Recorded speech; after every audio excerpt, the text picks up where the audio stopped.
disruptive and they discipline you for it, most of the law says we're going to err on the side of affirming the administrator's decisions as it comes to that. So just be aware of it. So we talked about school-based consequences, both in terms of suspensions, expulsions, and also extracurricular activities. Let's talk a little bit about some of the criminal consequences. I think it's important just to have a context of this. The prevalence of sexting among youth ages 12 to 17. There's a lot of different studies out there, and the numbers are kind of all over the place. The most recent one was from between February and April 2018. This, they call it a meta-analysis. So what this did is it looked at 39 existing studies of students that have responded about how often they either sent a sext, received a sext, or had one forwarded. And just, people probably know, but a sext is a combination of sext and text message, right? It's an illicit photograph or illicit content that's sent by text or email, right? So this looked at 22 studies from the US and several other countries. It represented 110,000 participants with a median age of 15.16. So it's ages 12 to 17. And this is going to be important in a second, but it looked at responses from 2008 to 2016. On average, it said that 14.8% of students had sent a sext. 27.4% had received a sext. So look at that number, right? That means the person that's sending them, it is often getting sent to more than just one other person, right? Just in what the numbers are. Forwarded sext without consent, 12%, and someone else had one of their sexts forwarded to somebody else without consent, 8.4%. What I'd say here, and we can talk more about it, anecdotally, we think these numbers are low compared to what we see throughout the state and the number of issues that we see across the country, the number of news articles that they're about it, the number of legal disputes, the number of schools that are addressing it from a disciplinary standpoint. I think there's some reasons why with that study, but this is probably about as low as we think it would be. They did note that the prevalence of youth sexting was higher in more recent studies. There's a reason why, right? In 2008, when those initial responses were coming out, not as many people had the mini computers in their hands all the time, right?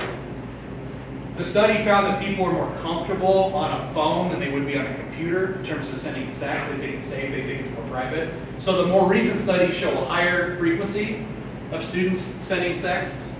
And then young people are more likely to send sex as their age increases, right? So 12, 13, 14, by the time they're 18, they're engaged in more frequent activity doing that than when they're younger. Again, not surprising.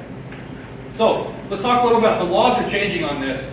Effective September 1st of this year, there's going to be changes to the child pornography laws. Obscenity, possession, creation, unlawful intrusion. There's no changes to the child abuse laws. We'll talk about that in a second. There's a new law for civil lawsuits. So this is the current law that affects liability for sexting. It makes sexting images of a child a class 4 felony for offenders under 19. So important, students, note this. It's not just a picture of another child. If you take a picture of yourself, a body part, naked, undergarments, and you take it and you send it, you're both creating child pornography and you're sending child pornography. You have liability under the law potentially for it. The current law is up to 2 years imprisonment and or a $10,000 fine. You're required to register for the sex offender registry today.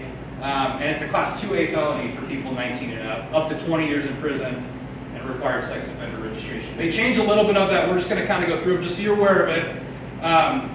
It's unlawful for anybody under the age of 19 to knowingly and intentionally possess any visual depiction of sexually explicit conduct which has a child other than the defendant as one of its participants. So if you have an image of somebody else on your phone, that's a strict liability crime, right? Just the fact that you have it means you violated the law. There's two possible affirmative defenses for voluntary sharing. One, if the defendant's less than 19 and the child depicted is greater than 15, and if the defendant's less than 18 and the age difference is more than 4 years. And there's a bunch of other conditions in there, right? This doesn't mean you're off the hook. You have to have, there's all sorts of requirements. What I point out though is that these are voluntary, or these are affirmative defenses. Let me explain a little bit how criminal law works, right? If there's a law that says you can't walk on the left side of the street if there's grass next to the sidewalk, right? But if you didn't know it, then you can have a good defense to it. If you walk on the left side of the street with grass next to the sidewalk, you can get charged for that because all the elements of the crime are present. And the way that you assert your affirmative defense is the county attorney charges you, you have a bunch of pretrial stuff, you go to court in front of the judge or jury, you put on evidence of, I really didn't have any knowledge that I was wrong, right? Or whatever the thing is. You can't hit someone in the face. You criminally assaulted somebody. No, I have a self-defense, it's an affirmative defense. Fine, we're going to charge you for hitting somebody in the face, and then you go into court and you say, here's the affirmative defense. It was self-defense, okay? That's the way it works. The problem here is that all school administrators throughout Nebraska have an obligation to notify law enforcement when there's a violation of the Nebraska Criminal Code. So if one of your administrators finds out Johnny was talking to Billy about these photos he has on his phone of Sally, that satisfies the criminal elements that then they have to report to law enforcement. And you might have an affirmative defense of, no, it was voluntary. Sally sent it to Billy. It was only between them. They're close enough in age. This affirmative defense might matter. The place you get to argue that is in court in front of a judge or a jury. It doesn't mean that your administrators don't have to go to law enforcement or report what happened. So just be aware, if they hear about that, they have a legal obligation under the law to go tell law enforcement. And that's not a quiet conversation with the county attorney. That has to be sheriff, police, law enforcement they have to talk to about it. Okay? This is just an unlawful intrusion. It's illegal to anybody knowingly, intentionally distribute or otherwise make public an image or video of another person's, quote, intimate area. I note that this includes undergarment-clad genitalia, pubic area buttocks, or the female breast of an individual. So it doesn't, there are a lot of things that fall within this that isn't what people would normally always traditionally think of as totally naked. There's no affirmative defenses to this. It's also unlawful for any person to threaten to distribute the same type of images. There's no affirmative defense to that. So those are some of the sexting laws. I point out the prevalence of it because it's going on in a lot of places. I would be shocked if it's not going on with people in this room or people in the school district or people in this community. And then there's some legal consequences to it. So it's up for your parents and your school administrators to say, don't, yes, no, do it, don't. Here's the morality to it. We're explaining what the potential liability is from a legal standpoint. The other thing is it's illegal to threaten to commit any crime of violence with the intent to terrorize another or the intent to have a building or public area evacuated if you're in reckless disregard of the danger or terror that you can cause. It's a Class 3A felony punishable by up to 3 years in prison. And we see this all the time. Again, this is similar to that liking the gun thing. This is in Naily Oakdale where the student on social media showed a picture of a toy gun and then a message that said, I'm going to make Columbine look like an expletive joke. So the Snapchat message was sent to a large group of students and friends. The Neely Police Department, the Antelope County Sheriff's Department arrested the student, charged him with terroristic threats. It's a Class 3A felony. So a lot of times, students after the fact say, oh, no, it's a joke.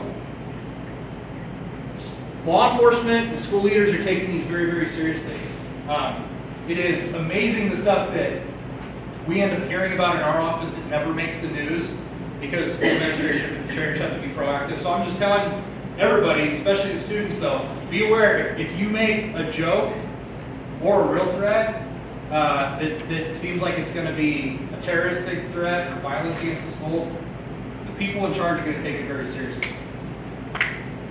There's also a statute on the books that makes it a crime to intimidate by telephone, which includes a call or sending an electronic communication with the intent to intimidate, threaten, or harass, that uses obscene language or suggests any obscene act. This is a Class 3 misdemeanor, punishable by up to 3 months in jail and up to a $500 fine.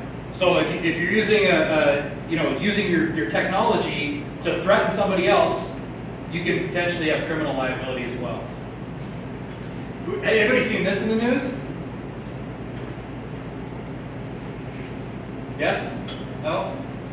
So what's interesting about this, and I think this is the part that a lot of people don't get, is what happened here is Maurice Washington's ex-girlfriend is depicted in a video engaged in an act of oral sex in the back of a car, and there's two men present, and Maurice Washington isn't either of them. I believe it was like in spring of 2016 is when the video was taken.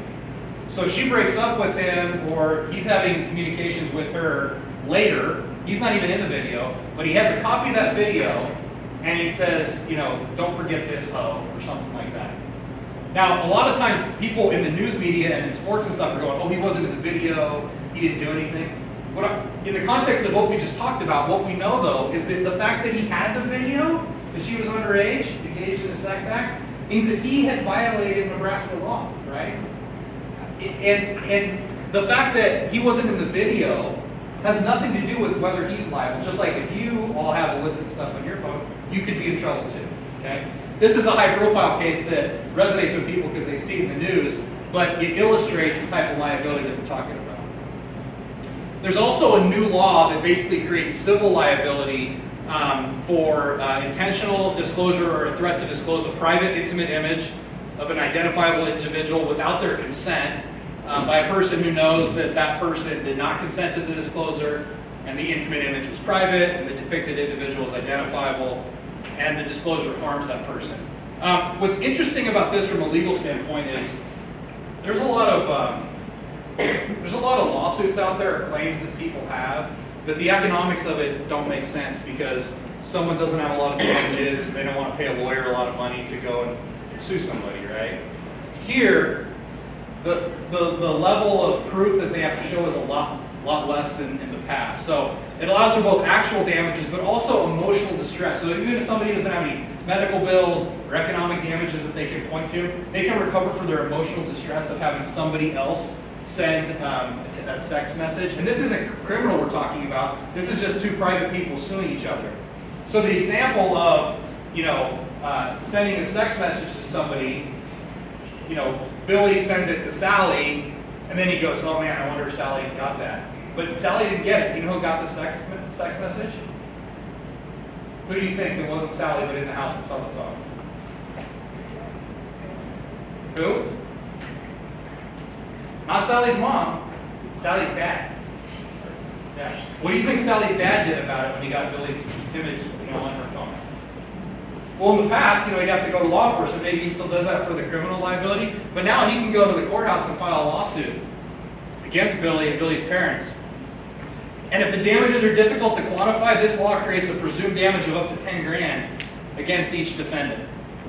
It allows for attorney's fees, costs, and injunctive relief. So this, could potentially be a different remedy and a lot more litigation that we might see for people doing sending images back and forth.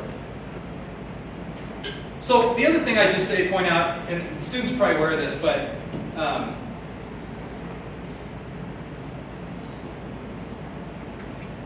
there are a lot of times where people think this image it's for me and my girlfriend, and it's only us, and we're only going to share it. We trust each other, and we love each other forever, and we're never going to break up, right?